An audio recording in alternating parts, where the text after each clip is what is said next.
What's up, guys? Welcome back to CJ Jr. And today we have another Lego review. And first off, sorry about the lighting. I'm farther away from my light than I usually am, so you can see the shadows. Sorry about that, but this is how it's going to be for the next 3 videos. So, yeah. Well, guys, welcome back to CJ Jr. If you guys are new here, don't forget to hit that subscribe button down there and leave a like on this video, It really helps a lot. I want to get to 100 subscribers, so please hit that subscribe button. But today's Lego car is a Nissan Armada.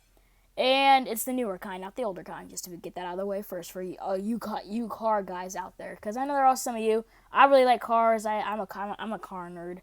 But this is a Nissan Armada. And basically, this and an Infiniti QX80 from my last video, these are essentially the same thing. Like, they're the same model. They're from 2 different companies, but the body is the exact same. Like here, I'll put in a picture of a Nissan Armada, and then here's a picture of an Infiniti QX80 from the side. They're both the same exact thing. They just have different lights on them. But this car may look a little bit smaller than my Infiniti QX80. That's because I may have told you in my Cadillac video, I decided to make a new scale because my old SUVs were too big. They were just too big of SUVs, and they weren't like correctly to scale. So I made this new scale, which makes them a lot smaller, a lot more compact, and a lot more like realistic looking.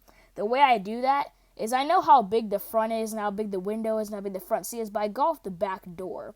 And I go with the back door if the wheel kind of cuts into it or it doesn't. At this car, as you can see, the wheel cuts into the back door right here, as you can see right there.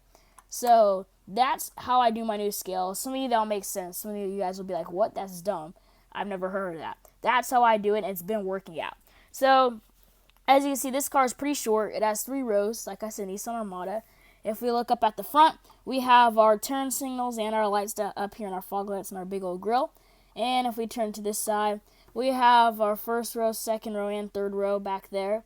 And actually, while we're on this side of the car, I want to show you that this actually looks a lot like a Nissan Armada. It actually really does. See, here's a picture. Here, I'll move the car over. Here's a picture of a Nissan Armada right there. And from the side, so you can actually kind of see what it looks like. And if we go from a kind of side back angle, that's part of the Nissan Armada. And if we go to the rear, you can see that it really kind of looks like, gotta get the light right. It kind of really looks like a Nissan Armada with the brake light in the middle with the tail lights on either side. If I get close, you can kind of see how the brake light's in the middle. And there's also the 2 up here. And let's put a back of the of the Nissan Armada, like a kind of an angle like this. There'll be a picture up there, so you guys can kind of see how similar they look. Because this car, I will admit, has some weird proportions. It goes down and then comes out. Like, not many cars do that. So this back section of the Nissan Armada, it's kind of what makes it the Nissan Armada. They have some weird proportions. And so that's kind of how it works. Now, you see the back, you guys already said there's a little exhaust pipe down there. And if we flip to the other side, it's the exact same thing. And we got the roof rails up here, of course. Just forgot to mention that. And now it is time to get to the inside of the car. So basically, we just take the roof off. Should come off nice and easy. Let's see. Yep, perfect.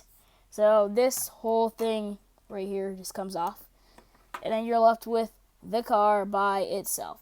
And so you see we have our 3 rows of seating. 3rd row, the 2nd row, and then the 1st row.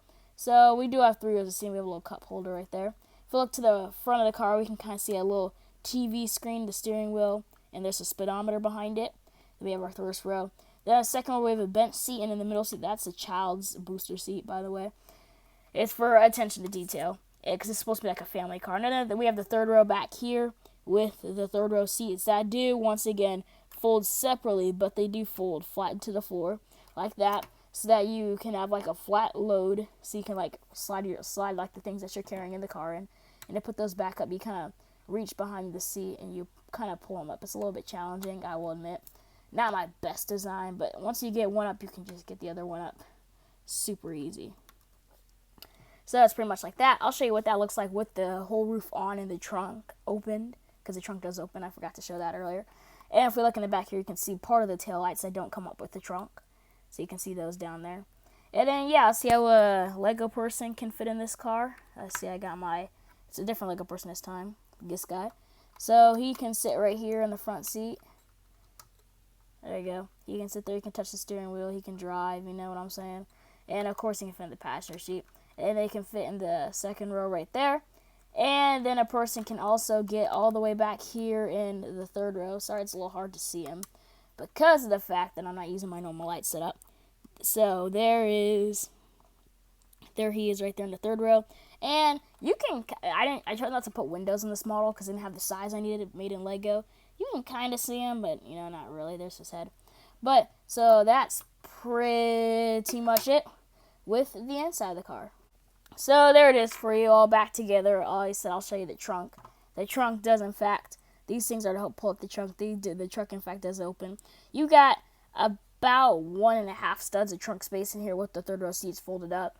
But once you fold the third row seats down, flat into the floor, you gain an extra 3.5 blocks of trunk space. So that means now you have, sorry, my bad. I was about to say the wrong answer to you guys, but you know, we don't do that here on CJ Jr. You know, we make sure to give you guys the correct dimensions. So now you will have 5 studs of trunk space in there, which is pretty good with the third row seats folded down. And see the little third row window right here. And that's pretty much it for the review. If you guys liked it, then don't forget to leave a like, subscribe, and watch out for my other LEGO videos coming soon. See ya. Bye, Junior Naders.